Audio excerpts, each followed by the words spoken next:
Well, good morning, and it's Friday, day 2 of Airbourne 2010, and I'm here with Romain, who's our resident Spitfire pilot. Good morning, John. Morning. Well, the sunshine's come out this morning and it looks like being a fine day, so I guess a good place to start is, what can we expect to see from you in the Spitfire today? Well, if the weather holds like it is now and we get this cloud base still sitting about 3,000 feet, then a full aerobatic display, which the Spitfire, of course, is excellent at. I understand that you have a little bit of a day job as well as flying the Spitfire. Could you tell us a little bit about that, John? Yeah, I've got a company at Duxford called the Aircraft Restoration Company, and we restore and operate a lot of Spitfires. We've got 4 new ones on build at the moment. We look after a fleet of nearly 12 now, and they're mixed in with maybe 109s, which you'll see tomorrow. But yeah, it's a great job. I mean, during the week I'm fixing them and repairing them, and at the weekends I fly. You mentioned the Messerschmitt there, which I understand's got a little bit of interesting history. Could you tell me a little bit about that? Yeah, it's an aircraft that was in the Battle of Britain film in '67. We've put it back into those film colours, so for a lot of people here, they'll recognise it instantly, but from the film. And we find that the more shows it's done this year, everyone suddenly recognises it, and it's purely because of the colour scheme from the film rather than the actual battle itself. When you're not working with Spitfires and restoration products or flying, what would you be doing in your spare time?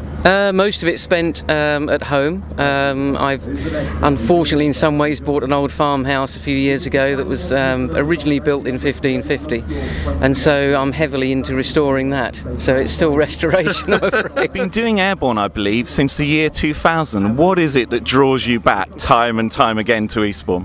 It's a lovely venue. I like the fact that we base out of Shoreham. You get the lovely flight up past Brighton, the Seven Sisters, and then in for the display. The display's nice, the people here are nice, we always have a great time, so it's always a nice thing to be invited back. What's it in particular about the Spitfire that really holds your interest and involves you so much? Well, it's a lovely aeroplane to fly. It's very smooth, relatively easy in some ways, against the 109, but it's to get a good display flowing with a Spitfire takes a long time. I mean, I've been doing it now for 15 years and I'm still learning.